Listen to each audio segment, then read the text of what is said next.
Hello, and welcome to another episode of Wellness Wednesday with Dr. Latoya Wells. Thank you all so much for being here tonight. I'm just so grateful for each and every one of you, all of the feedback, the questions that I received, the shares of my page, the recommendation to your friends and families and coworkers. Thank you. I'm grateful. I am Dr. Latoya Wells, Doctor of Nursing Practice, family nurse practitioner, and owner of Wells Legacy Health and Wellness. We are a family practice clinic that provides the full spectrum of family practice services, annual physical exams, sports physicals, minor urgent care, you name it, we provide it for you. So if you are in need of a new primary care provider, if you are not feeling well and you need some help, or you just have some medical questions, reach out to us and let us help you with your healthcare needs. We're located at 452 Osceola Street, Altamont Springs, Florida, Suite 106. Our phone number is 321-306-6755. Somewhere there's a old number somewhere showing up on the website. We haven't been able to find it. So if you are referring a friend, family or colleague, or just someone make sure you're giving them the 321-306-6755. We can also be found at wellslegacyhealth.com. That is our website. And you can find us on social media, Instagram, Facebook, YouTube, TikTok, you name it, we're there. Welcome again to Welcome Wednesday, Wellness Wednesday with Dr. Wells. Tonight, I want to first take a moment to honor and recognize and remember those whose lives were taken, lost, disrupted, shattered, you name it, many, many years ago on this day, September 11th. I just want to take a moment to just sit in just silence for a moment to recognize the many lives that were changed that day.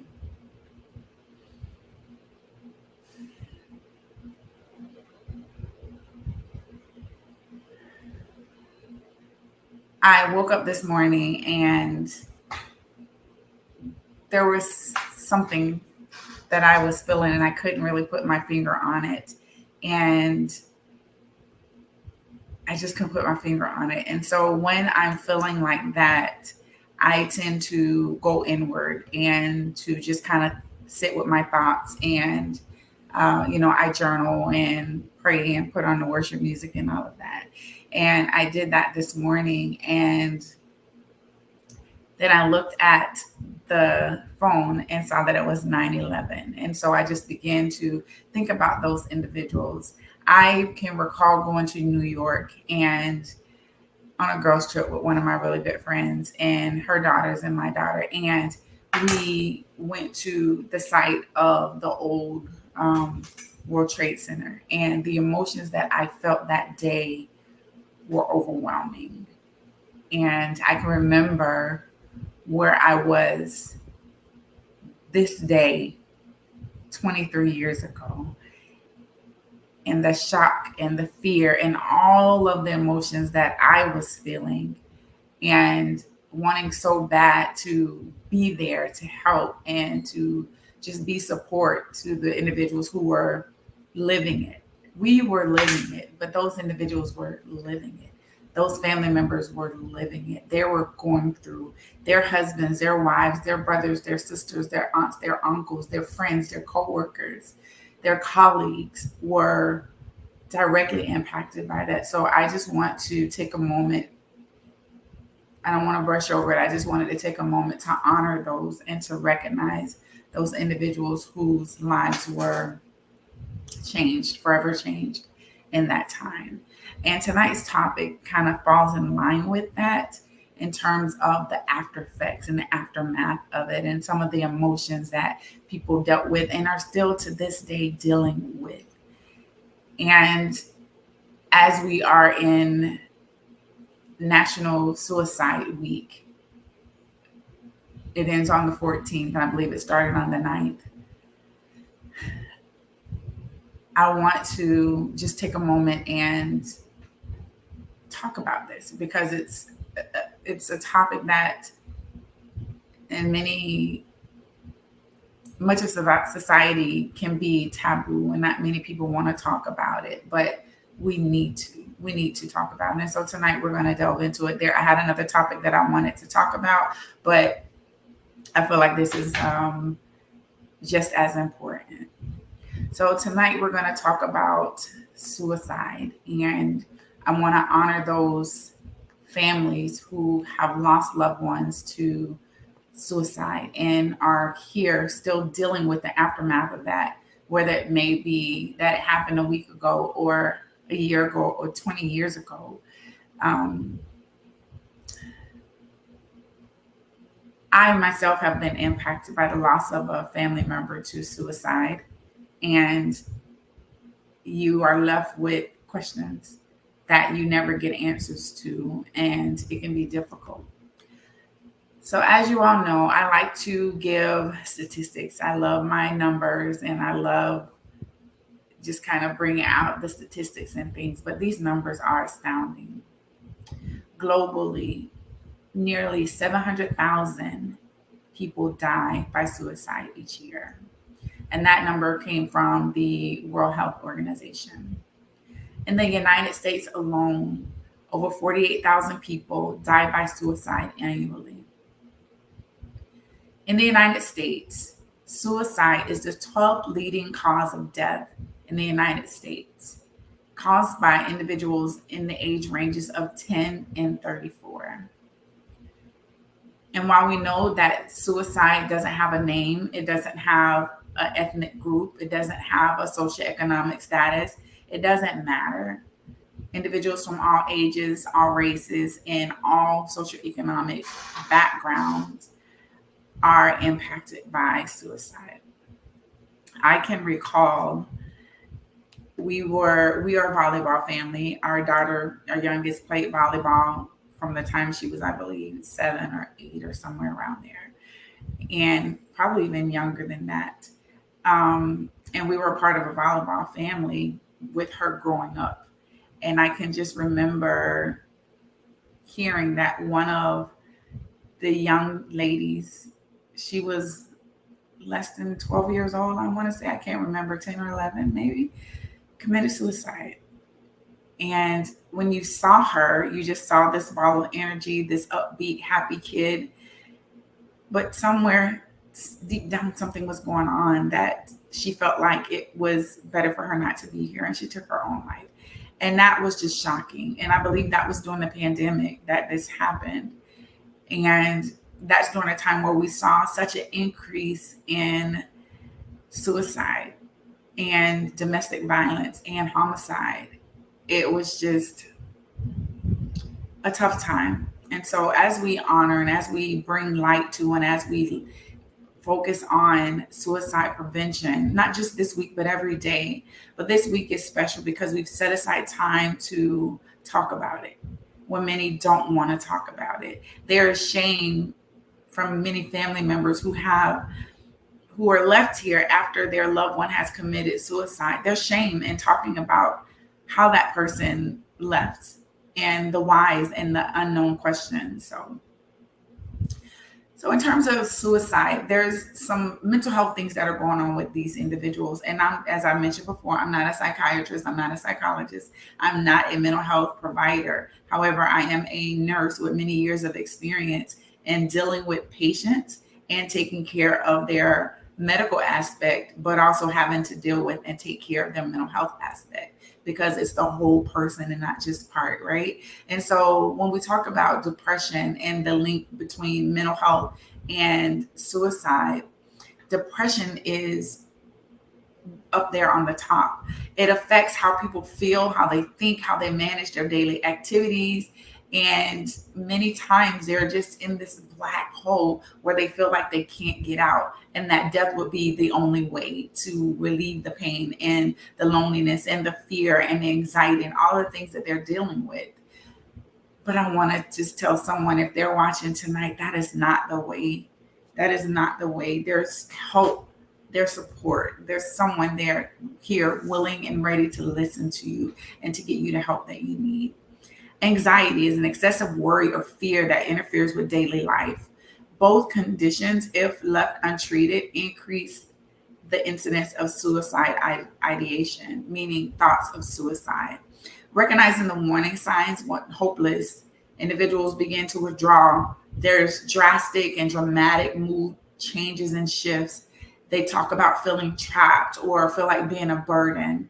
Those are some of the common phrases that we hear from individuals who are having thoughts of harming themselves. And there's a new term, and I'm not sure how long this term has been out there, but unaliving themselves.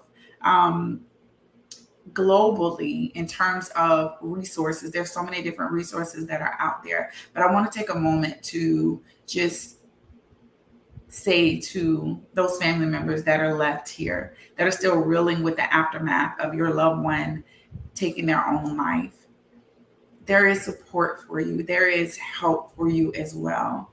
Grief counselors are available. There's different local organizations, your local church. Reach out to your friends and family. You don't have to walk this journey alone. There is help, and there's someone there that's waiting to be a support for you. For those who are on the verge or who are having thoughts of suicide, there's resources. There's the National Suicide Prevention Hotline, which is 988. And you can talk, you can text this line. There's a chat that's available 24/7 that can help you and just talk to you when you feel like you are in the darkest days. There's a crisis text line. It's text text the word home to 741-741. Another resource that's available 24 hours a day, 7 days a week for you. We have the Trevor Project, which is a crisis intervention and suicide prevention for the LGBTQ plus youth. And then we also have the Veterans Crisis Line, which is also 988, and you'll press option 1. And I know with the LGBTQ plus, there's some additional acronyms that I did not include, and my apologies that I did not include those, but everyone is included in this because thoughts of suicide, depression, anxiety, it doesn't have a name. It doesn't have a gender. It doesn't matter who you are. Even the strongest of individuals may deal with these thoughts at some time or another. Many may have those thoughts and never act on it, but others do. And so we have to make sure that we are getting out there the resources, that we're bringing light to it, that we're highlighting this topic in all areas, in all cultures, because it impacts us all. Dealing with having or working with those individuals who have mental health issues. I did something called medical psych. And what I did was I took care of the medical needs of those individuals that were in the psych facilities. And I work with little babies, little kids. I think the youngest that I saw was maybe a 6 or 7 year old. He was young. That patient was very young. And to sit and talk with this kid and hear that he no longer wanted to live because of these thoughts and feelings that he was having just broke my heart. And to sit and talk to some of the young ladies and the young men and to hear their stories, I just wanted to bring them all home with me and to make sure that they were taken care of and make sure that they felt loved and make sure that they felt heard. So during my time with them, I made sure that they felt they were heard. They knew that I heard what they were saying. They knew that I respected them. They knew that they were safe with me. And they knew that I was going to do what I could to help them with what I could do within my means. And to just be able to talk with them and treat them the way that they want to be treated. In Central Florida, there are some other resources that are available. You have Aspire Health Partners, which is mental health and substance abuse support within the Central Florida area. The phone number is 407-875-3700. There's a Central Florida Behavioral Hospital, which is a 24/7 behavioral health services that are available. That number is 407-370-0111. Heart of Florida United Way provides resources for crisis and mental health support. You'll dial 211 for assistance. And then you have NAMI of Greater Orlando, National Alliance on Mental Illness, offering local support groups and education. So there's so many resources that are available. We just have to be able to tap into them. And I know I provided a lot of information. I will post this on the page so that you all have it and that you can share it. Please share this information because someone needs it. Someone stands in need of help right now and they don't know where to turn. So when we are interacting with our coworkers or our friends or our children are interacting with their peers, we just never know what someone is going through. And so if we can be kind, let's be kind. If we can offer a smile, let's smile. If we can offer just some kind words to encourage and lift someone else up, we never know what those words could do in terms of preventing something catastrophic from happening. I had a situation where I was really going through something, and I don't know, I will be very transparent. I had a situation where I was going through something in my life, very tough and hard. It was a hard journey that I had to go on, and I was dealing with some really bad depression, and I just couldn't understand why I couldn't bounce back from it. And I had surgery on my knee and had an appointment with my primary care doctor. And when I booked the appointment, I knew that I was going to be having surgery. And I mentioned, hey, I'm going to be having surgery. I'm not sure if I should make this appointment now or if I should wait until after. And the receptionist said, no, go ahead and make the appointment. If you need to change it, let us know.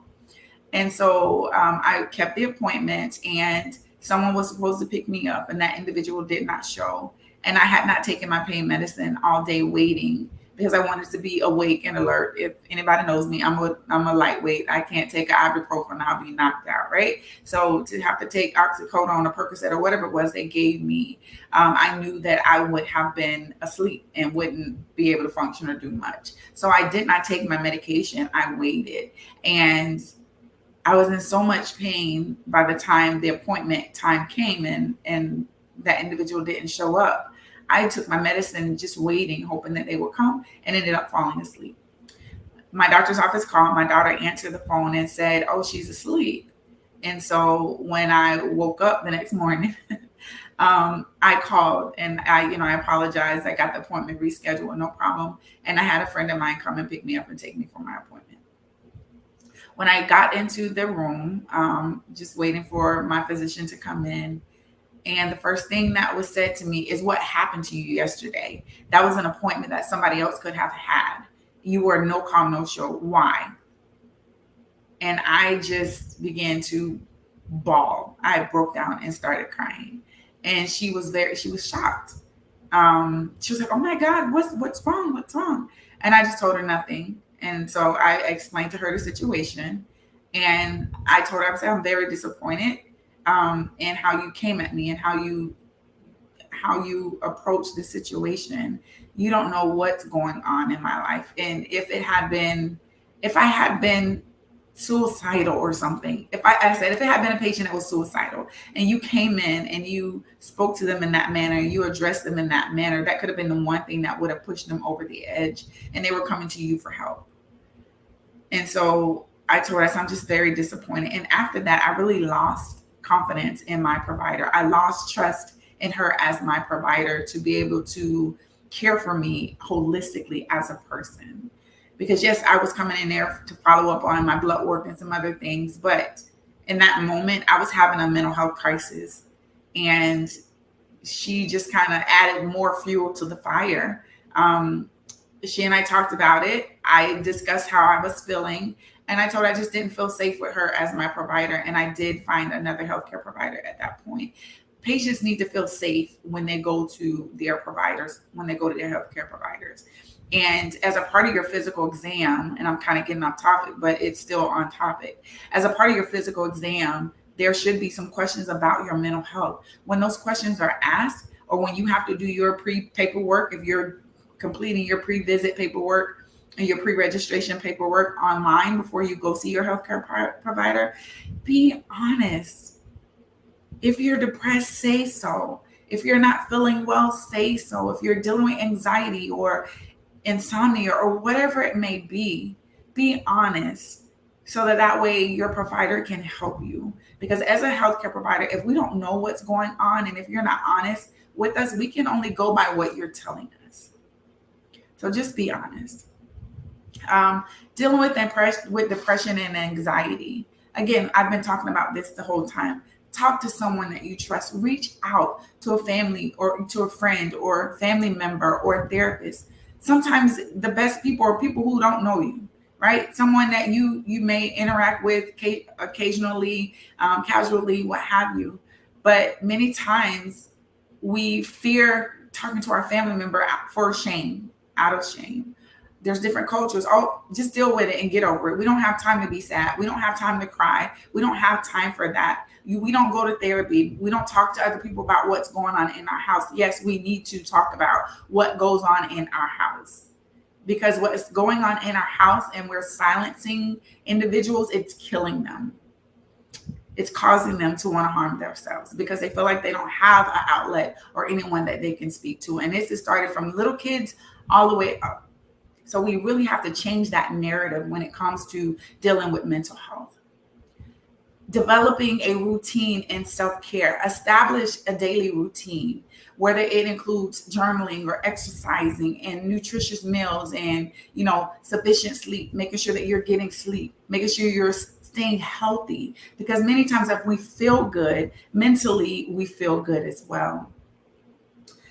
Making sure that you're practicing mindfulness, even if that's just sitting with yourself, whether you pray, you meditate, you journal, what have you, just taking that time to be able to shut out all of the outside noises and just be quiet. Many times that helps you really deal with and focus in on the feelings that you're having and to be able to navigate and to negotiate within that space and time that you're in. Okay, this is how I'm feeling at this moment. This is what I can do, helping you to kind of work through that. But if you're constantly busy and you don't have that time to just sit and be still, then you won't have time to really work through those feelings. Avoid isolation. Yes, we want you to take that time for yourself, but not too much time. Many times individuals who are dealing with anxiety and depression, they tend to isolate themselves. They don't hang out with their friends. They don't go out for dinner. They don't talk on the phone. They tend to come home from work and go get into bed and go to sleep. I can tell you, for me, sleeping was my outlet. Now, I can sleep any day, anytime, any moment, right? Give me a pillow, a bed, somewhere comfortable. I'm going to go to sleep, right? Because I feel like I do a lot and I deserve to sleep when I'm tired. But for me, whenever I'm dealing with something, sleep is my escape. I will sleep it all away and to not have to deal with that. And I know that that's not good in certain instances, in certain seasons in my life. Seek professional help. Make sure that you are, if these feelings continue or if they begin to increase, the depression begins to increase, the feelings and thoughts of harming yourself begins to increase, seek professional help. Consult a mental health professional. Reach out to the resources that I provided here and reach out to friends and someone that you trust who can go with you and get the help that you need. I can recall when I was in middle school, there was a young lady who was new to our school, and by nature, hi, how you doing? Just want to, make sure everybody feels welcome and feels included. Begin to, talk with her and try to befriend her or what have you. She was very quiet, didn't really talk to many people, sat by herself at lunch. And so I would go sit with her and, what have you. And one day I had to use the bathroom. We were in math class, Mr. Carter's math class. And I had to go use the restroom. So I went to the restroom and found her attempting to commit suicide. It scared the heck out of me because I never experienced anything like that. But that was in middle school. We had to have been 11, 12 years old. And here she is, whatever it was that she was dealing with, she felt it was too much, that she couldn't handle it, and that the only way out was to harm herself. I'm glad to say that she's healthy and alive today. She did not take her life, and she was able to get the help that she needed. And I remember running out of the restroom, and I ran into one of my classmates, Calandra, and we both ran and got help, and they were able to come in and help her and get her the help that she needed. For those family and friends who are sitting with the aftermath of losing a child a spouse, a significant other, a family member, or friend, or colleague, or someone you know from suicide, those feelings can be a lot. And so these individuals also have to go through therapy and seek out help and make sure that they're doing some of the same things, setting routines. And, grief is a bear in and of itself. We've talked about my grief journey, and that was tough. And even when I lost my family member to suicide, it was hard because I didn't really have an outlet. I was still young. I had to take care of my son and still work and still go to school. So I really didn't have time to really process those emotions until many years later. But it was hard because I had questions. I wanted to know why. And, it was very suspicious around the circumstances of the death. But in the end, we were, officially, I think, given the answer of what happened. But it was very tough. And so as I look on social media and I scroll my page, and being that it's National Suicide Awareness Week, I'm seeing friends and individuals that I'm friends with on social media and that I know personally who have dealt with the loss of their child due to suicide, and who's never shared it before. And this is the first time that I'm hearing. I know that their child passed away, but we didn't know the circumstances by which. So I commend those individuals who have the courage to share that. It takes a lot to share when you've lost a loved one to suicide, because with that comes a certain stigma. With that comes, potential shame. With that comes a lot of unwanted questions and emotions when you're already dealing with a lot.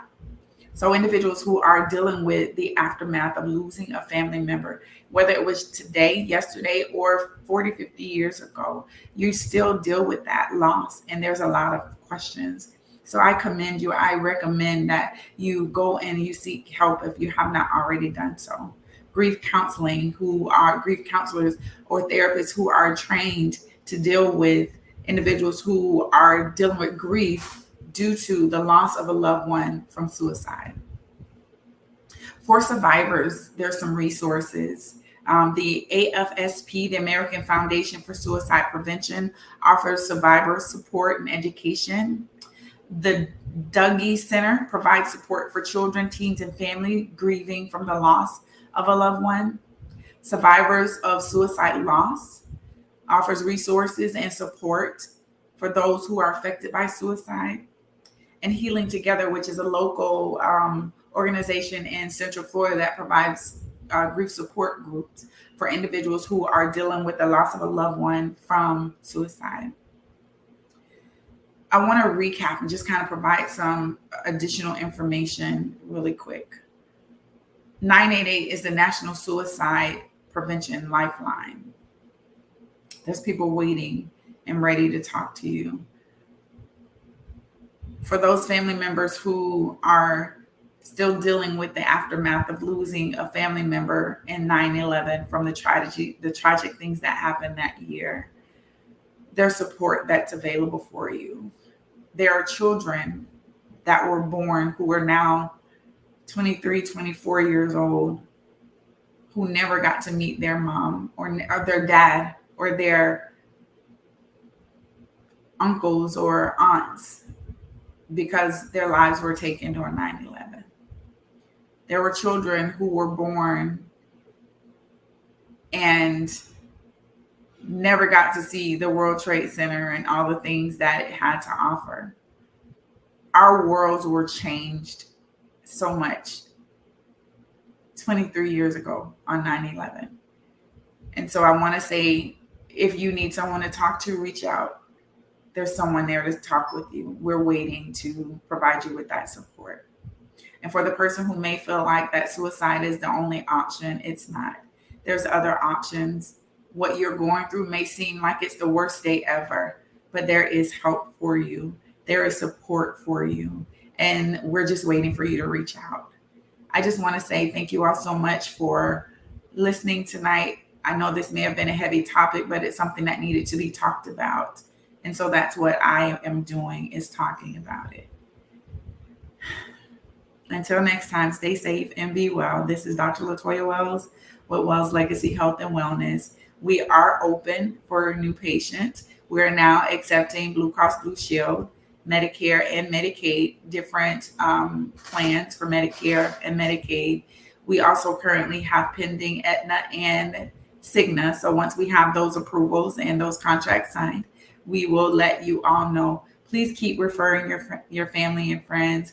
Please keep talking about Wells Legacy Health and Wellness.